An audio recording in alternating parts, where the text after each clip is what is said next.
I'd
like to ask on behalf of the Australian people, considering there has been a large majority of Australians wish to see the banning of the burqa. Order on my left. Senator Dastyari, Senator Dastyari and Senator MacDonald. Attorney General, Senator Brandis. Thank you, Mr. President. Senator Hanson, no, we will not be banning the burqa.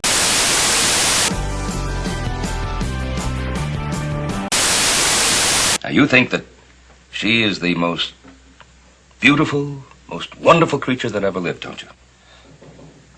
I know she is. Well, you're wrong.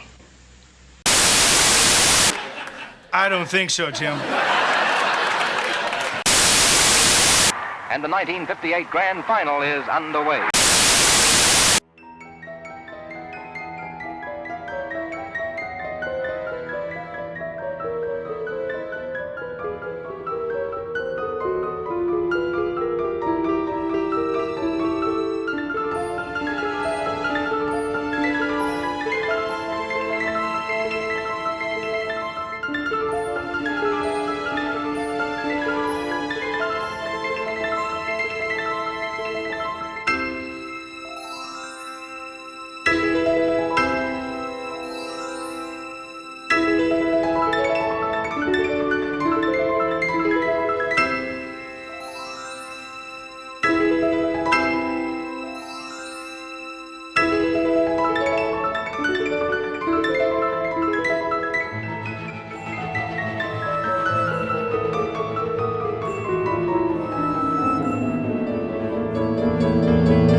I first met John in 1972 and it was at the Ringwood Bowling Alley.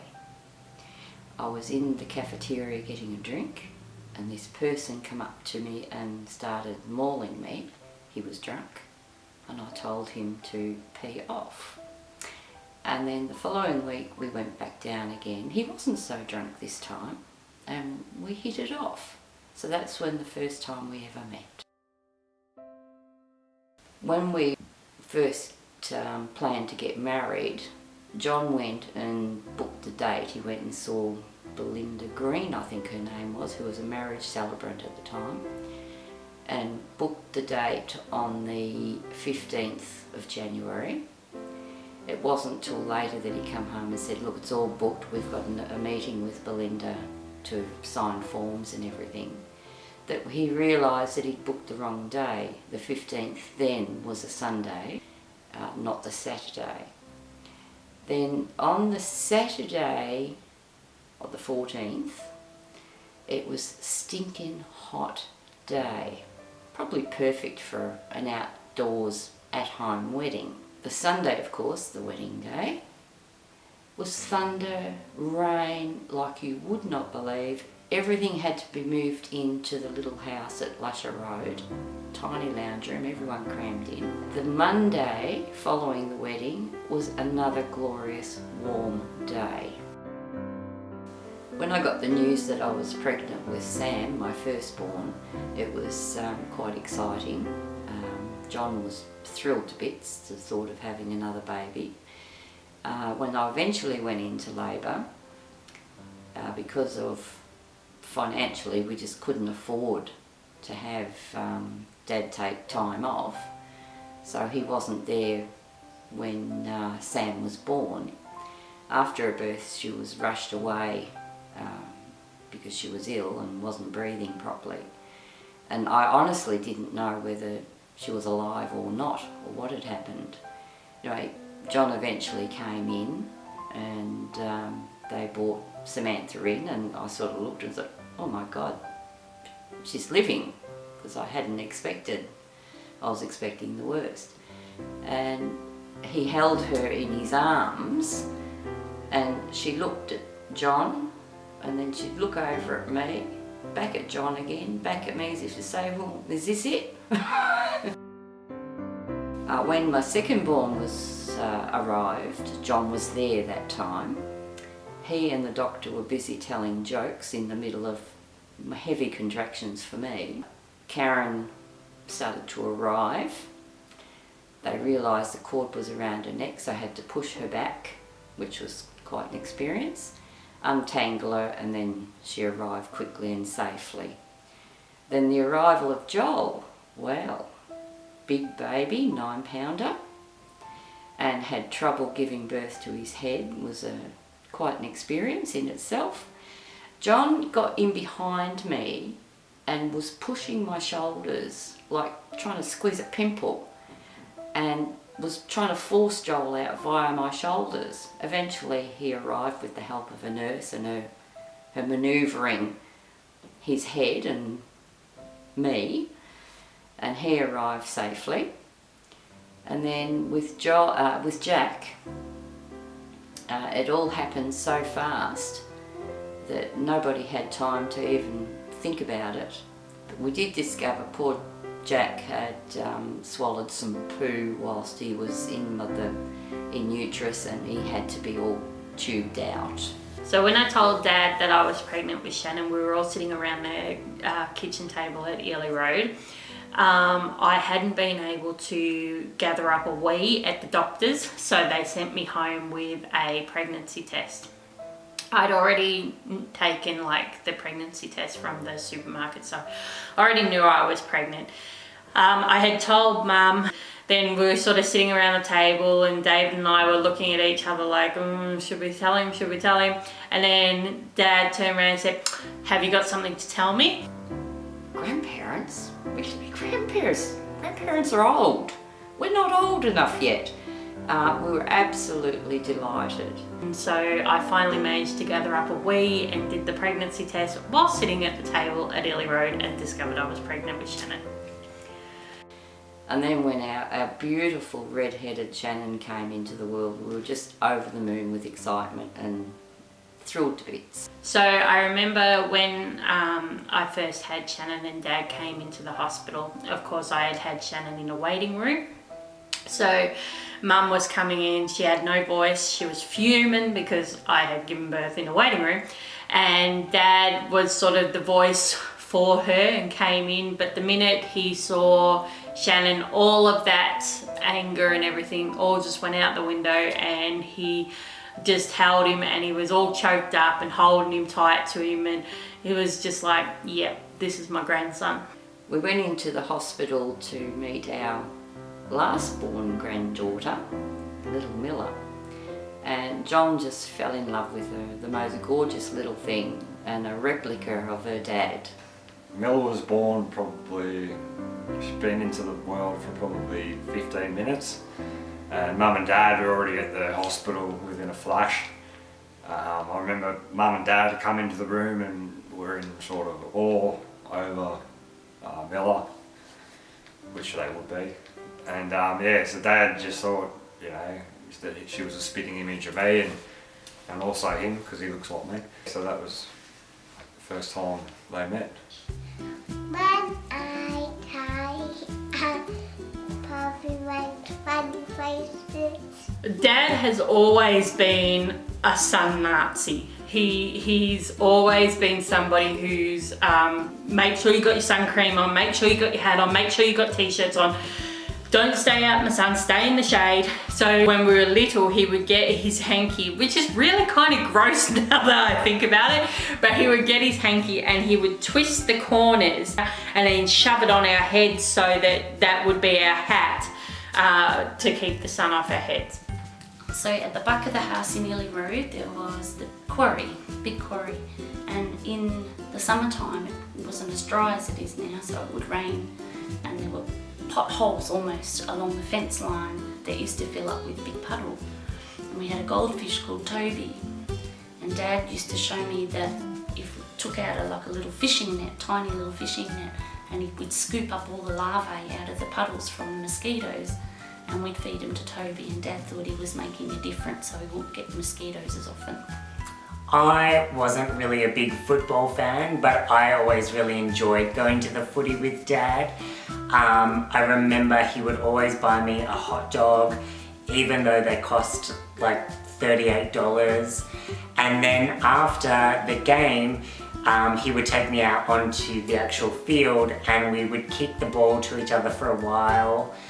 And then on the way home, I would always ask him what his favourite part of the day was, and his answer would always be the same. It was always going to be just spending time with my boy, and I always knew that that was going to be his answer, but I always liked to ask it anyway. So I remember when I was about six or seven, grade 1 or 2, and I had my birthday party and I've invited all my friends and they all come over, and so we had a few birthday games, and one was this sheet, this bed sheet with a hole in it with some text around it with a target with, you know, points 20, 10, 5, and the hole in the middle, which could have been 30 points or something, 100 points. We'd play the hand pass competition, Dad's favourite bat. Yeah, so we'd just do that. Yeah, that was about it. The day woo. Not the day woo. The day woo. The bloody day woo.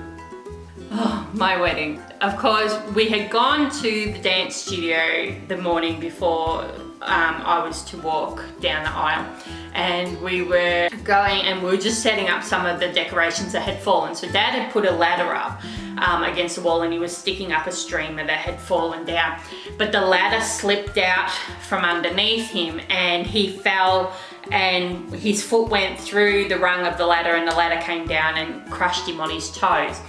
So he had a sore foot to walk me down the aisle, and I'm saying to him, are you sure you're going to be able to do it? It's okay. And he's like, nah, I'm walking you down the aisle. There's nothing, I don't care. If it's broken, it doesn't matter. I'm walking down the aisle. So I was like, okay.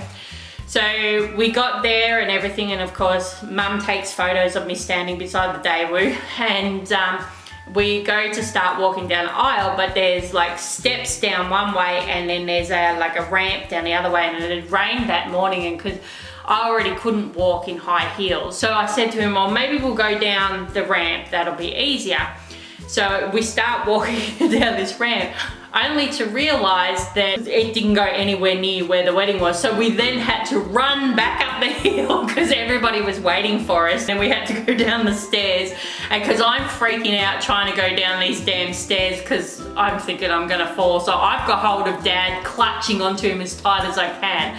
And Dad's like, it's all right, you're gonna be fine, you're gonna be fine, whilst he's limping down the stairs because of his sore foot. I'm thinking all I could envision was, because Karen was in front of us, was I was gonna go flying down these steps, take Dad with me, and we were gonna both just take Karen out whilst we were at it. We'd all end up in hospital. So on my wedding day, it was very rushed because we got married at 11 o'clock in the morning, probably not a wise idea because it doesn't give you much time to get ready. So Dad had picked me up and we were running a bit late, and as we pulled up onto the road in Peel Street out the front, he said to me, now you sure you want to get married? And I said to him, yes, hurry up, I'm late. And that was that. That was all the consideration I gave it. He's a pretty tough guy, but at the same time he can show his emotion to his family when, you know, things have got tough with any of the children. The first time I probably ever remember seeing John cry or upset was when Joel was about 12 months old and had been quite ill for a number of weeks, and we were back and forth to the hospital. He'd halved his weight, so you could definitely see that there was an illness. And then they wanted to do testing for a lung disorder. They thought he may have had something amiss there. And of course that really distressed John and caused a few tears at the time. Papa took a coin and he took it out of Mill's ear. Dad was busy working on the bathroom and put Mill down for a morning nap. He climbed up the ladder. There was an enormous yell which woke Mill up. What had happened was, as he climbed the ladder, at the top of the doorway, there was a nail hanging down. And as he climbed up the ladder, he slammed or head-butted straight into the nail. Jack came, took him to the hospital. They cleaned it all and I think he got a tetanus shot. But it always pays to watch around you and make sure there's nothing you can hurt yourself with. Some of the most memorable fashions of Dad were tracksuit pants, a green jacket that Dad used to wear at the footy all the time. His favourite outfit while mowing the lawn was a flannelette shirt with a great big wide brim hat on. One outfit that he used to wear when we were first dating, he had these purple, quite tight pants and a lovely purple shirt, button-up shirt with a long collar on them. Brown work pants. He always had brown, and he had blue work pants as well that he wore. And the new brick hats, they were always a good one with the uneven peaks. And gumboots with usually blue tracksuit pants. Moccasins that have one bad foot that sort of dip out at the side there. He's got polio feet. We weren't allowed to put our feet in them because he had tinea. Of course, his hair that he wore longer and parted at the side. And he also had a pair of what they call bell bottoms. I didn't get to see them, I just heard about them. And they had the widest width across the bottom apparently. His workman's hat. With paint all over it. Boots, ankle boots that had a zip up the side but had a heel on them. New brick clothing. One of 10 that he had. I remember in maybe the 90s or early 2000s, he wore this, maybe it was like a light pink top and it was almost like a netting and his nipples would poke through it. He'd have them one pair of shorts he used to wear. We went swimming this summer and Dad still wears them shorts. Ever since I've been born he's worn them. Memories of indoor cricket, Dad giving us money to go to the little tuck shop and get our red skins and they had cups of, I think it must have been a sports drink, like Gatorade or something. It was gross, whatever it was, but we'd still drink it. If he had a late game, he would say to us, okay, well, go to bed, have a bit of a sleep and I'll wake you up and take you out. And we thought that was the best thing in the world, was being woken up to go out really late to go and watch Dad play indoor cricket. So I was on the rounders team in grade 5 and grade 6. And Dad was always very supportive of our sports. So he would, Joel actually had a small cricket bat that he was given when he was very young. So for my size, it was a perfect size rounders bat. It was lovely. So Dad used to get out the back with the tennis ball and he'd start throwing me the ball and I'd hit them back to him. Eventually my eye coordination got so good that Dad would stand at the very end of the backyard and I would stand at the very end of the other backyard and he would hurl them to me as fast as he could and I'd still manage to hit them back to him. When I was a kid I used to have my bedroom door and they were the goals. And Mum used to buy me these little toy soft footies and I'd pretend I'm Alan Dyer kicking the balls around the house. And one day Dad's watching telly in his chair, he's got his cup of tea there. And one day I did this snapshot goal and boom, knocked his cup of tea right onto his lap and burned all his nuts. He's like, oh Jesus! So as a kid, one of the biggest things was, of course, walking from Ely Road up to Newbigin. I used to sit in the receptionist's desk and I used to read her magazines. And we'd be bored and we'd be sitting on the chairs like so bored. Or eat all the biscuits. Playing with elastic bands and doing the jump between and flicking our fingers. And one time I was behind Dad's desk and the boss started to walk in and he was like, quick, get under the desk. So I hid under the desk and the boss was talking to him and he was talking to the boss and I was under the desk and I decided that would be the perfect time to give him a little tickle. Tickle, tickle. And Dad would say, here, get these envelopes. I need you to cross out Craigie Burn and write scores. He used to work with this lady named Deirdre, and at home, Dad used to tell everyone that he thought that Deirdre was off with the fairies. So the next time that I went into work with Dad and Deirdre was there, I actually told her that Dad thought she was off with the fairies. Being with the fairies sounds like a nice thing to me. And then we'd sit there and we'd wait for Dad whilst he had his little counting machine at the end of the day and count up all the money and do it, and then we'd walk home with him. So then bricks up? I sold those bricks. Hey kids, see those bricks over there? I sold them bricks. We went to Mildura many years ago. And Dad had managed to borrow a brand new car from work from one of the sales reps because our car wouldn't have made it to Mildura. And we took the kids and ourselves off to Mildura. And we drove up there thinking we were as posh as anything. It was the nicest new car that we'd ever been in our entire lives. And while we were staying in there, we were staying in a hotel which was up on the 3rd floor or something, the room. And Dad every morning would wake up and look out the window to make sure the car was still there. We went into Orange World and kids were playing on the seesaws and the swings and all the rest of it. So we went to get back in the car and Dad's tapped his pockets to get the keys for this brand new car. John's patting down his pockets. Where are the keys? You've got them, I haven't. You had them? I didn't. And the keys weren't in his pocket. Well, he goes into a mad panic. So we backtracked all around and it was lucky Eagle Eye Mum found them.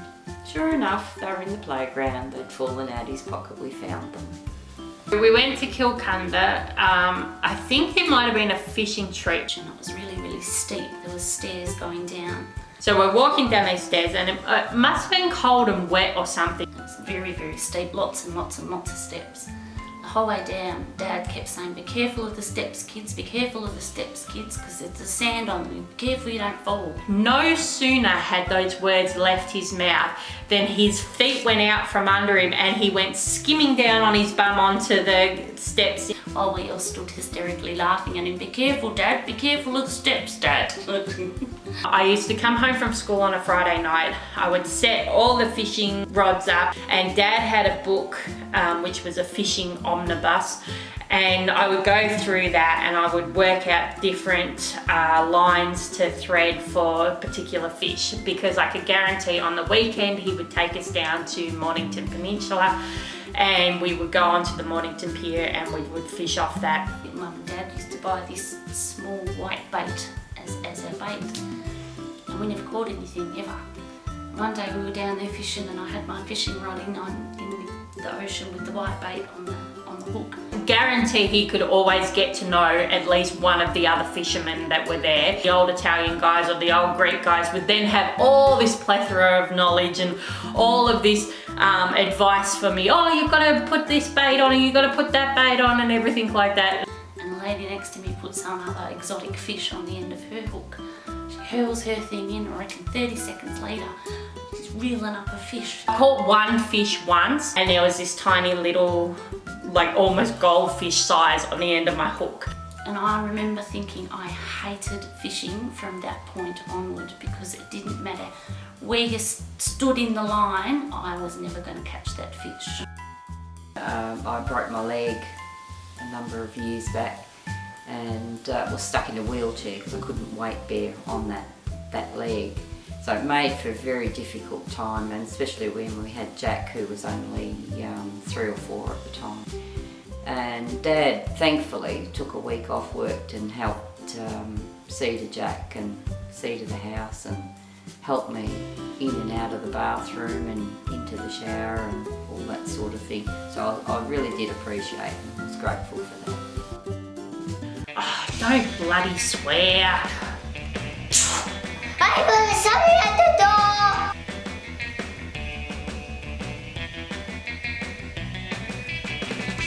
Bloody umpires and the pies, always bloody cheating. Oh, that's a free kick umpire. You bloody maggots! Oh, look, they're in the back! Bloody yellow maggot. Come on! Oh, he's holding the ball! That's a free kick.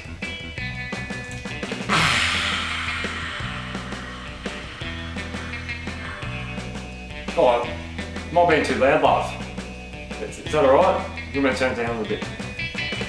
I want the TV down now. Keep the noise down. Turn the music down. Can you go check it so I can spy it, please? Girls, shut the door. Come on, Kaz, we've got to have a dance. 1, 2, 3, 4. 1, 2, 3, 4. Bloody millennials. Oh, look, greenies, these bloody lefty greenies. And the schools, they're just pumping out all this lefty bullshit that comes with it. Kids, they're gonna be ruined. You alright, love? Something wrong with it?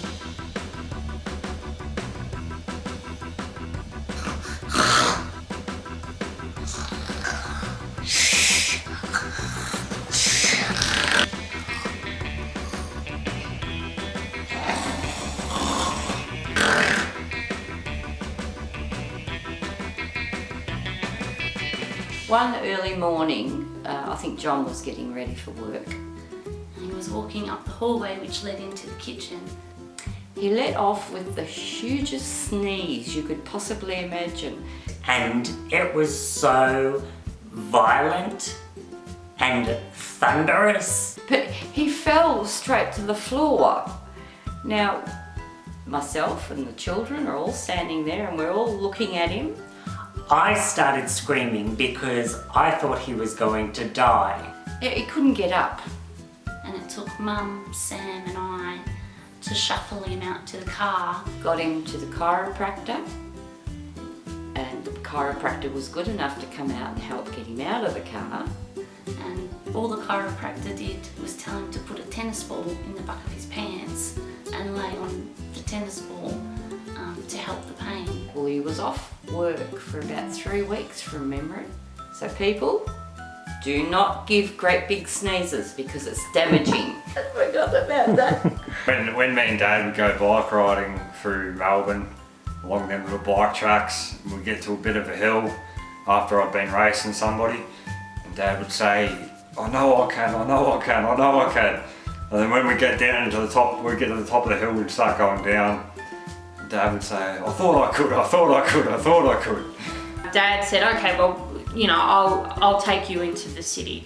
And so we decided we'd go on the train and we'd go into Melbourne City and have a wander around. But the biggest memory I have of that day was on the train back. There was this drunken, drugged up guy on the train, and because Dad's telling me don't look at him, don't make eye contact, because he was being really loud and really aggressive and all this, and I think Dad was holding the paper up like this so that he wouldn't have to make contact with it. And then the guy just seemed to be able to beeline it for Dad, and he came straight towards him and asked Dad if he could have the paper, and Dad's like, yeah, sure, just to get him to go away. 3 consecutive years in a row, I actually broke a bone. I broke a toe, an ankle, and then an arm. And Dad was there for me all 3 times and had the same response all 3 times. Oh, it'll be alright, just give it a rub.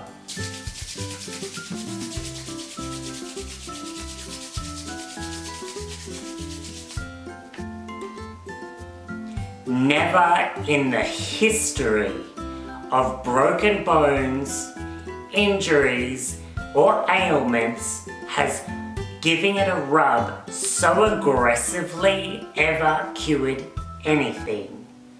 So when I was very, very sick with diabetes, just before I was diagnosed, I remember I was laying on the floor in the lounge room. I just got to have a bath, and Mum had said to me, you've lost a lot of weight, we've got to go to the hospital. And it was just lucky that Dad had come home from for lunch. So she got Dad to drive us to the hospital because we couldn't get a park close to the hospital. We could only park ages away. I remember being so weak and sore, and I had that big abscess on my bum, so that didn't help. being so weak and sore and tired that he half carried me. And then when we got to the doors of the hospital, I remember he picked me up, he literally picked me up and dumped me on the bed and told them to take me away because he knew I was so ill.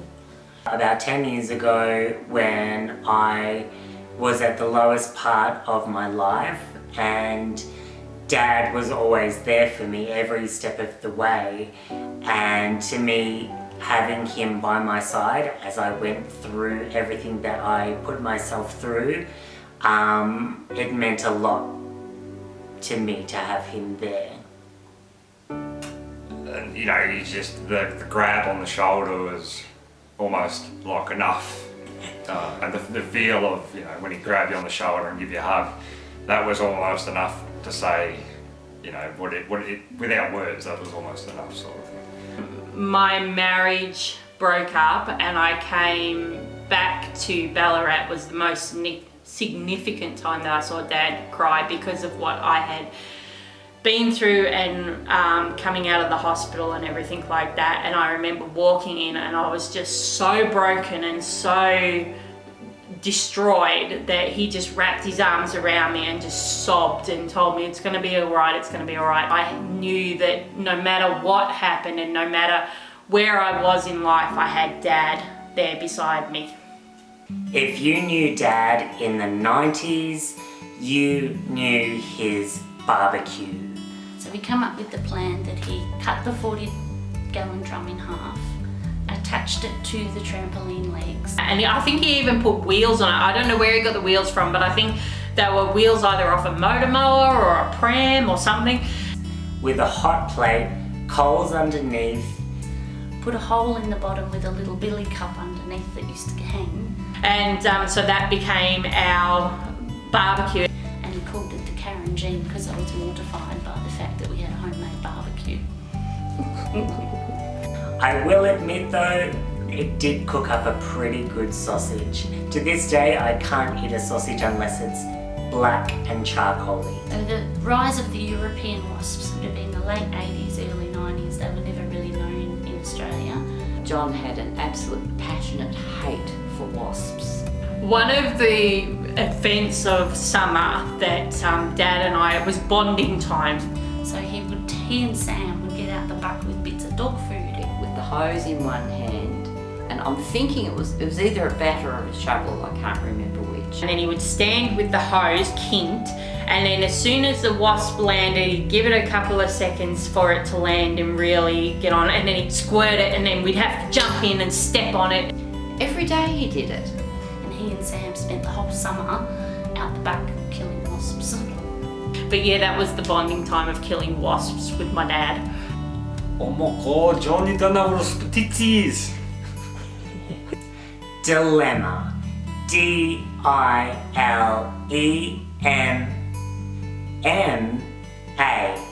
Dilemma.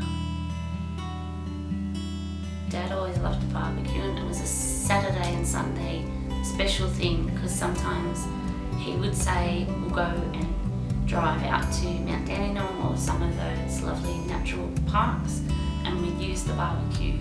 And even if it was just sausages and bread, it didn't matter. It was always a good time. Only athletic thing that I ever managed to get onto was getting on the shot put team. And because of course we were doing inter-school sports, so we were going to have to compete against other schools and everything, I was a bit nervous about being in the competition. And so Dad decided to help me along by making me a shot put, and he did this by getting a whole bunch of washers and nuts and bolts and everything, and then wrapping it all up in electrical tape into a round ball so that I had shot put, and then he would have me stand at one end of the backyard and put it down to the other side, and then would cheer me on the further we got, and he would measure it out for me. So I ended up coming fourth that year. I think there was only 4 competitors, but I came fourth anyway. The smell of fish and chips always reminds me of Dad. I remember as a kid, you know, I'd cuddle up to Dad or give him a kiss on the cheek or something. I remember he'd smell like aftershave and just whiskers. Smell of a barbecue. Chicken and chocolate. The smell of cut grass. Grass clippings. The smell of a cricket bag. But the smell of cricket balls seems to permeate throughout a bag. Dad's always been, he never used deodorants or roll-ons. He's always been pretty natural to his smell. Also, he has done some of the gnarliest poos I have ever had the displeasure of smelling. Pop this fart and it smells like carrots and cucumbers and pickles. Pickles. He hates shopping centres. Any young footballer that retires is on drugs. These tables are filthy. He hates people. There was too many potholes was causing his hubcaps to fall off. The music's too loud. Mainly the millennials. And he particularly hates noisy children. What is a country starting with A and someone says Africa? But he hates that. That lady has no chin. Politics, politics, Dad. Lefties, everything is the lefties' fault. And then he hates driving in the car. Because everyone's a dickhead. I remember I come home one night, it was only recently, I come in the door and Dad was asleep in the couch and I come in and locking the door, probably 12 at night. And I hear Dad walking towards me and I said, Dad, it's me, it's alright. And he's still walking towards me. Dad, it's me, Dad. And he gets closer and closer, Dad, it's me. And he's, oh, it's you, son. Oh, I didn't hear you come in. He nearly belted me. The first time I ever heard my dad say the F word, which I found hilarious, but it was obviously a fairly intense match and he'd missed a catch or he'd missed, I can't remember what it was either missed a catch or missed a wicket, and yeah, he said the F word as he came across, and then I think he looked up and realised we were all sitting there with big huge grins on our faces because Dad had sworn. So I remember we were at Bunbury training and I think it was the pre-season, and I remember the seniors and the resis were going for like a 4 kilometre run. I didn't want to run, that was for sure, and it was a hot day, and you thought, fucking hell, Jack. You said something like that, like, you're fucking doing it. And I just thought, I remember cracking up laughing, and you got angrier because I laughed at that when you said fuck, I couldn't help it. It was just funny. When I was younger, I think I was annoying Karen, or I'd done something to Karen, and Dad came in and he started to yell at me and tell me off, but he was yelling so loudly and so furiously that a big wad of drool escaped from his lips and landed on my leg. And it was so disgusting and so foul that to this day I have issues with saliva. Thank you very much. The dumbest thing I've ever been told off for. And I'm walking through the gate and Dad pulls in at the same time, sees me with this bowl of passion pop, and he comes forward in down the hallway. He's like, get inside, the neighbours will see you. But I was just carrying it from fridge to fridge. I wasn't pissed. You didn't really tell me off much. I got told off for throwing some lettuce on the grass because he thought it was littering. I was so well behaved. I don't remember. Being loud, I'm always told off for. Whether I was talking or I was singing or my music, I was always too loud. Turn the bloody music down, it's too loud. And I think he does the same thing to Jack now. No, because I don't recall him telling me off much. I was getting into Band-Aids and the show fell down halfway this way. Yeah, tattoos and swearing probably. Don't swear. I'm guessing it's probably time to make a confession also. In year 10 I got caught smoking behind the gymnasium. Mum knows because she had to sign the detention form. Well, I I remember when he used to drop me off at Matt Condor's house, and then probably half an hour after that would go to Tom Noble's house and then to the Bottle to get a slab of red bears. Anthony, Winniarski and I were swinging off the clothesline, and we had been doing that. Dad had seen us doing that and told us to stop it because we were going to get hurt. We just went, yeah, and continued to swing on the clothesline. So I was swinging away and everything was fine until a spider crawled across my hand, and I freaked and let go, and because of course didn't remember to put my feet out to land, and landed on my bum and with my arms behind me and snapped the bones in my arm. And of course Anthony took off running and I went inside howling, and of course it was another trip to the hospital to get my arm replastered. When I first came out to Dad, he didn't really take it so well, which made it extra awkward when he came to pick me up after a party, having just lost my virginity in an alleyway. I know, oops, accident, pregnant again with Jack. Nah, it was deliberate. Absolutely deliberate. When Poppy was at cricket, I went to the kitchen and I got some of his chocolate and I ate it. And I did it too.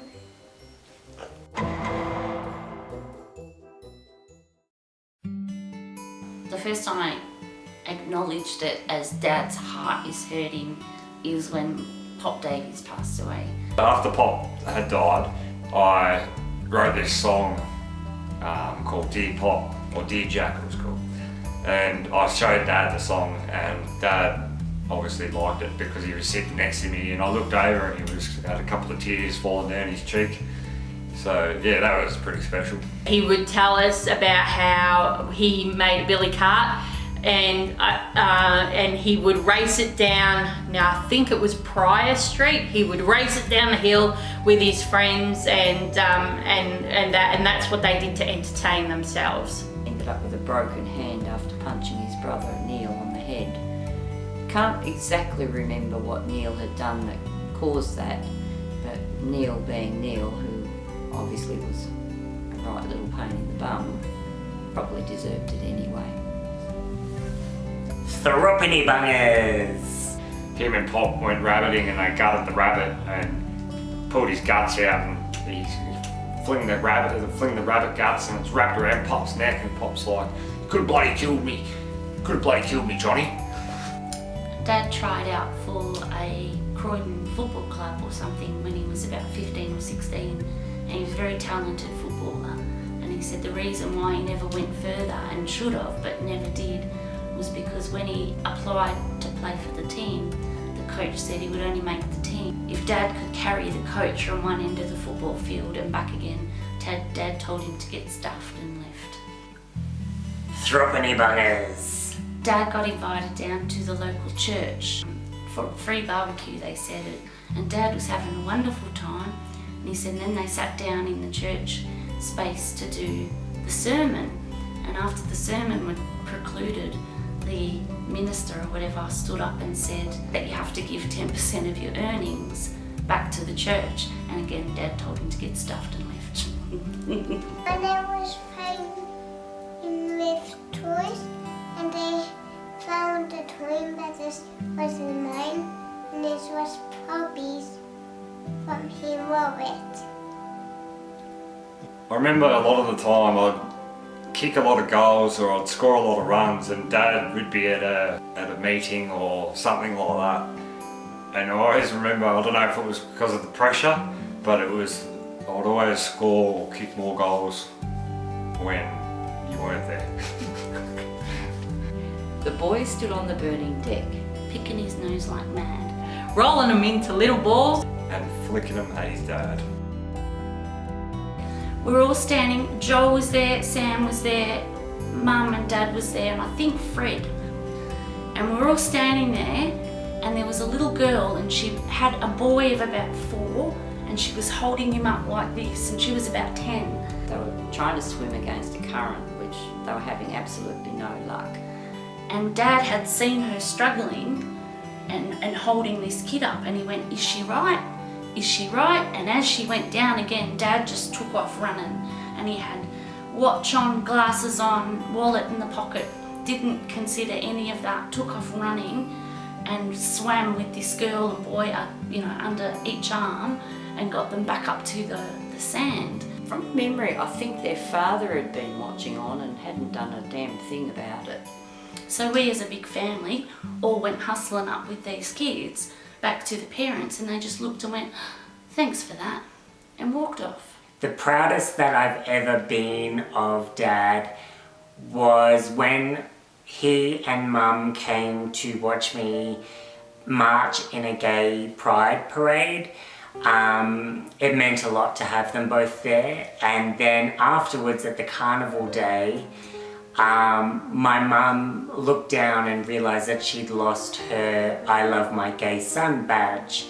And later on, Dad got up and went to the toilet, and when he came back, he had actually bought her a brand new badge, and that meant a whole lot to me. I've always been pretty proud of my dad, the Citizen of the Year, I think it was called, in Ballarat. I mean, that's a tremendous accomplishment, and I think there's been plenty, like the fact that he worked at one place for so many years. He worked at Salbon in the brick industry for so many years. It's a proud accomplishment, and the fact that he's been such a good father too. I think I'm pretty proud of that. John won the Junior Coaching Award for cricket, and very, very proud of him, because I know the effort that he's put into the junior cricket all through these years, and it was well deserved. Dad, I remember being there with bells on at our Year 12 graduation, and I felt stupid because we had to get up and do a silly song as a choir, but I remember seeing his face in the crowd and focusing on that while he beamed with pride, because both Sam and I graduated Year 12 the same year. When I graduated high school, because going back and doing year 11 and 12 again, and seeing him sitting amongst the audience and cheering me on and everything as I went and got my certificate. One time I think we might have been playing an away game in football, so we've gone to pick Sheldon and Phillip. It was a cold day in the winter, so Dad's got the heater cranked up like he does. And he's driving along talking to Phil. I'm in the back seat and I look at Sheldon and he's just sweating balls. Dad looks up in the rear view mirror and looks back and sees Sheldon nearly about to pass out. Dad turns the heater down and Sheldon sort of starts to cool down a bit, but geez, it was funny. When we were in Queensland, John and I drove up to visit Joel. And we were driving along a busy road one day. There was this woman swerving about all over the shop in her car. And she almost hit us. And as we pulled up, she was on her mobile phone, hence the reason she was going all over the place. And we pulled up next to her, and Dad furiously wound down his window, and out the window he goes, "Put your phone away, you nearly killed us." It scared the living hell out of her, and the phone went flying across to the passenger seat and gripped onto the wheel. And then because the traffic took off and we left all laughing our heads off. It was so funny. One of our weekend things that we would do is Dad would pack us all up in the car with Mum and drive along. And I can guarantee every single time we drove past a sign that had the falling rocks, he'd go, Sam, look, falling rocks, hope they don't fall on us. And then of course that was hilarious and he would laugh, but it was guaranteed every single time. And I think it was probably, I don't remember giving him a reaction, but it was probably because I gave him a really good reaction one time, so therefore then it became a thing that the falling rocks were always pointed out.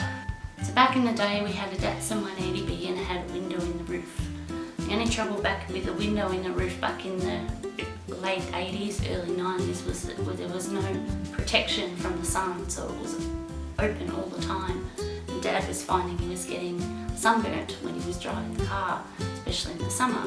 So his way of solving that problem, instead of just whacking on a bit of sunscreen, was to wear a sock over his arm while he drove.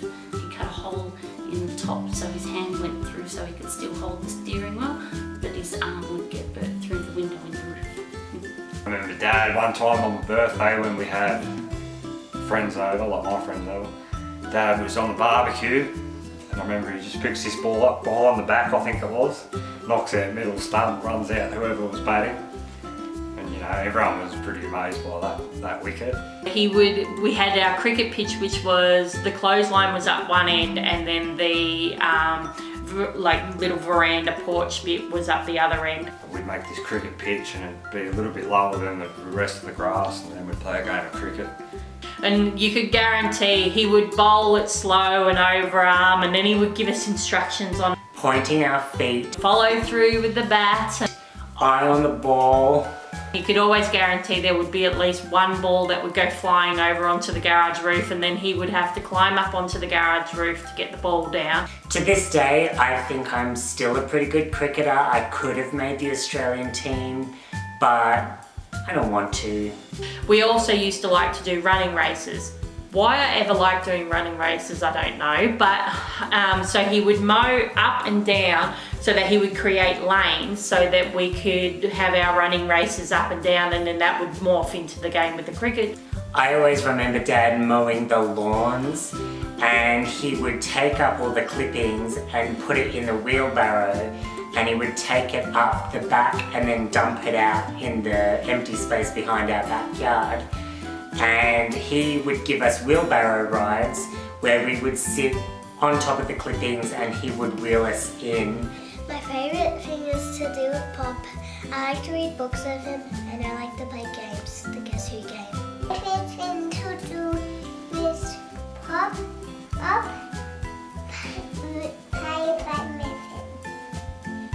play with my puppy. I'm going to draw a picture, and you're going to add on to that picture, and we're going to make that picture into something else. So start off with, teacher drew a square.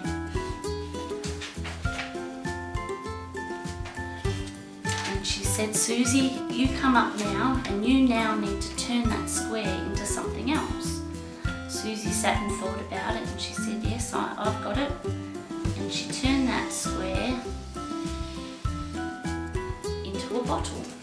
And then it was Jane's turn. Jane, can you please come up and turn Susie's bottle into something else? So Jane thought about it for a moment. She said, oh, I know. And she added some things. And she said, I've turned it into a light bulb. Very good, Jane. And then it was Little Johnny's turn. And she said, Little Johnny, it's your turn now to turn this beautiful light bulb into a new picture. And he said, no worries, miss. So he added a couple of things. And he added another here or there. And no one could understand quite what it was. And he said, turn it upside down, miss.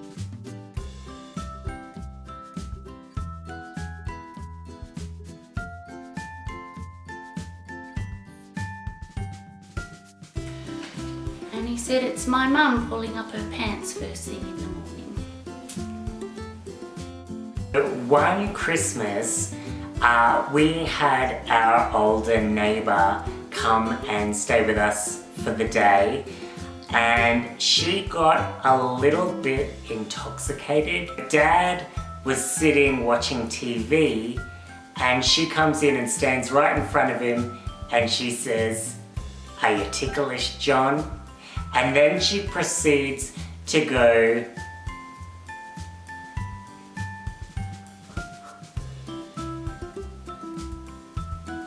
tickle, tickle. anything we ever put our mind to, dancing, shot put, it didn't matter what. And because of course when my writing kicked off, he was like, yeah, you're gonna be a bestseller, this is the one. And every single book I release, he tells me, this is the one, this is gonna be a bestseller. And then of course every time I go and see him, it's like, how's the bestseller going, how's it going? So he's always been super supportive of my writing and what I can do. Because you're not eating better, mate. You need some fruit. Have you had your fruit and veg today? The best advice. He gives so much advice. The best advice that Dad gave me was always keep left on the footpath. A rule that nobody else seems to know. He gives us lots of good advice, it's just that very rarely we take it. Save your money, can't do it. Work hard, I'll do it but don't like it. Don't get tattoos. Sorry, Dad. And be yourself, well that's fair and that's true.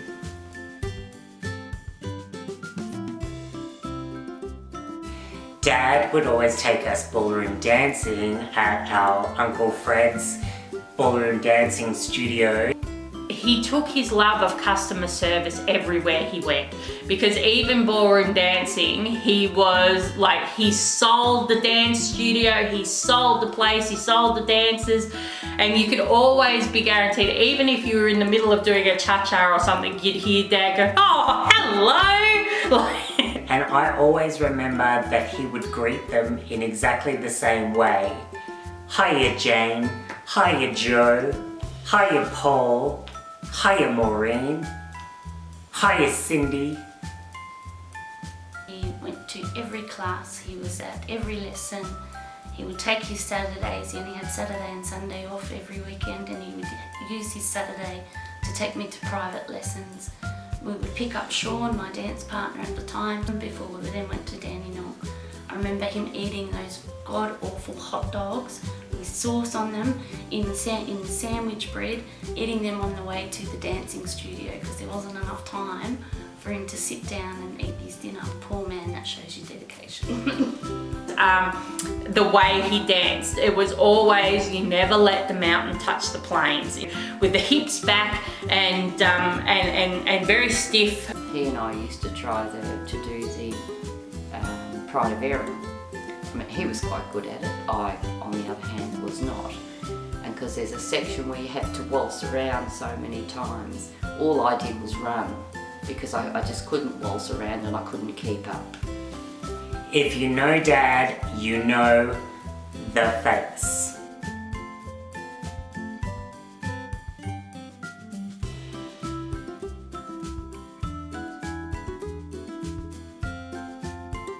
You are my sunshine, my only sunshine.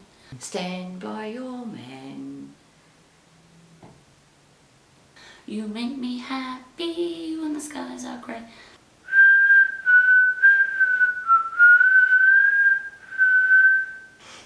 You'll never know, dear, how much I love you. Alien, ow. Please don't take my sunshine away.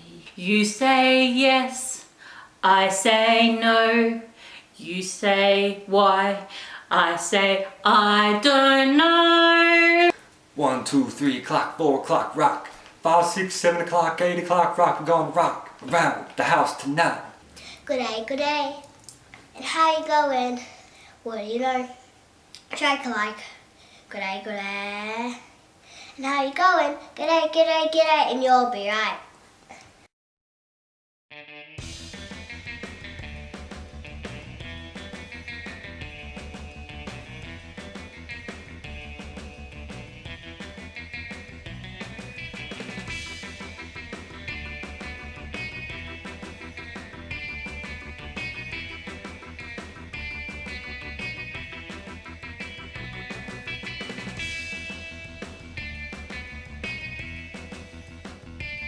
Everybody knows The red snake story. The red snake story. The red snake story. the red snake story. The red snake story of all things, a red snake. Dad and I were sitting up in bed, I was reading. Dad had consumed a big bag of lolly snakes. He finished his snakes, I finished my book, said goodnight, and cuddled down, went to sleep. He woke up in the middle of the night. Dad flew out the bed like you would not believe. And he shuffles to the toilet with a precariously clenched buttock. He thought he pooed his pants in his sleep. He felt like he'd had poo. He thought he'd pooped himself.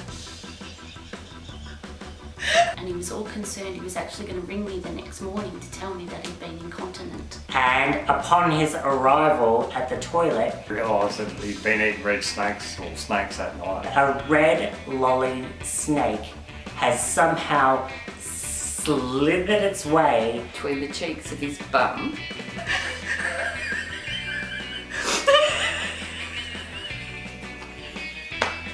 I'm saying, what's wrong? And he come back because he's laughing and he's got the remnants of a red snake in his hand. I was in fits, I just could not stop laughing. And I said to him, a red snake of all things, the favourite flavour of the lot, and it had to end up between the cheeks of your bum. Oh man.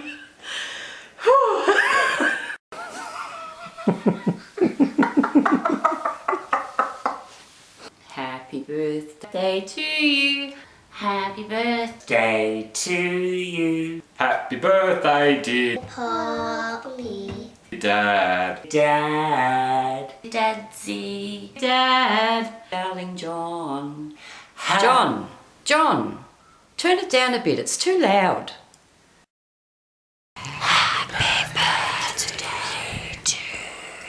Happy birthday, my darling. I hope you had a wonderful day. Love you.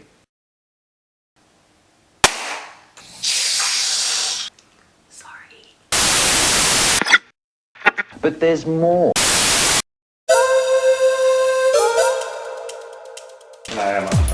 So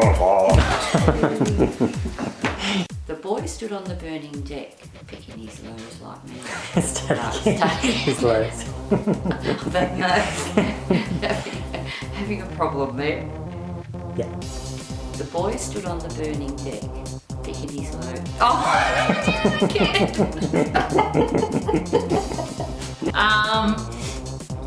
He was always about buying a house, of course, and I'm going to sneeze again. Okay, they used to bite. And people were suffering terrible reactions. So I think Pop Davies got attacked. Sorry, I shouldn't laugh.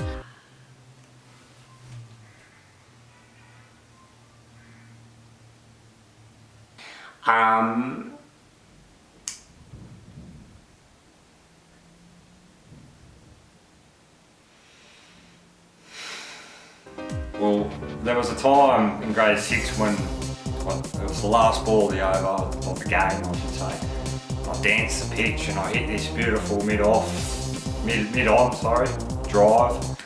Went flying over the boundary. It was my first 6 in cricket. I was only in grade 6 myself. And Dad just thought it was the best bloody 6 he's ever seen. I can't remember if he was there or not.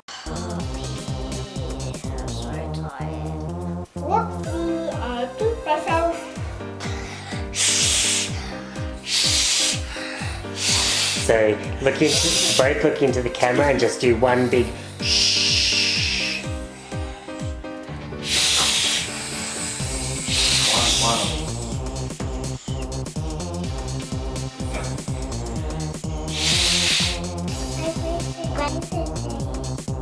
Go on, Neil. 1, 2, 3.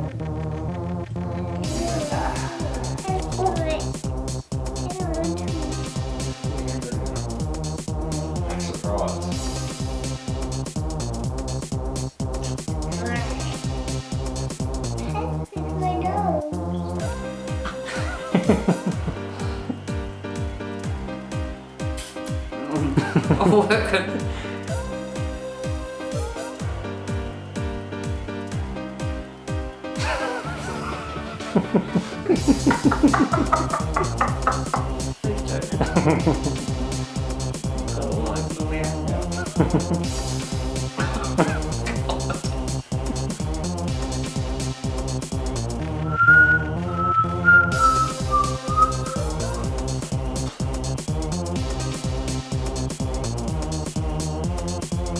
Dad doesn't wear deodorant, he doesn't stink. It's just when he, say if he's working doing the weatherboards or painting, it's not BO, but it's just the B. So it's not too bad.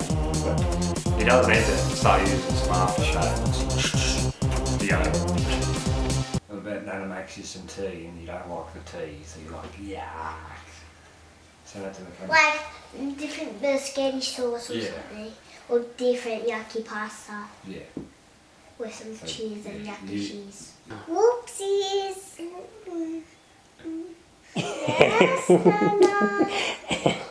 John once, we used to often go up to the river to swim. It wasn't a river, Mum. It was a beach. I remember it like I was right there. We were all standing. Joel was there, Sam was there, Mum and Dad was there, and I think Fred was there with someone. I remember it. It wasn't a river, it was a beach. The day woo. Just do that again, but with your hands up. Never say the day woo. The day woo.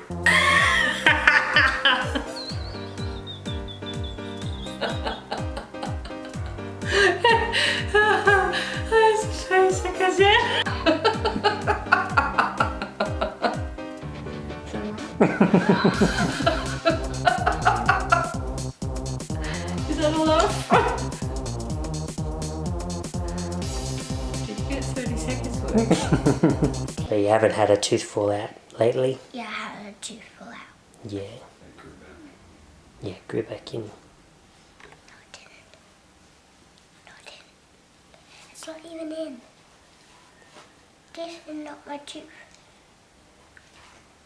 But they could have, Dad's pretty,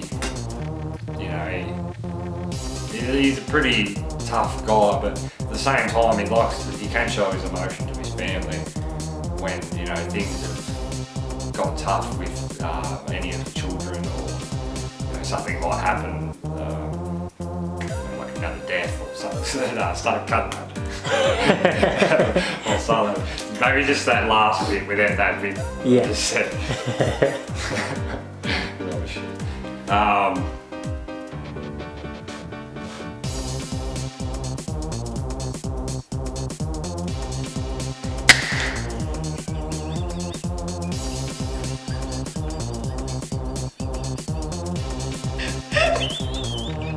That reaction was real.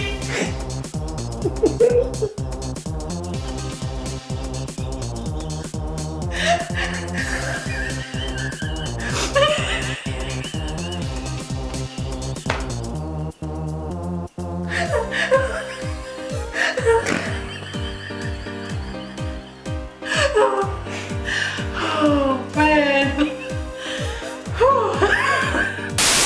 $3.95 on any quantity. Ring now, even if you don't have a credit card.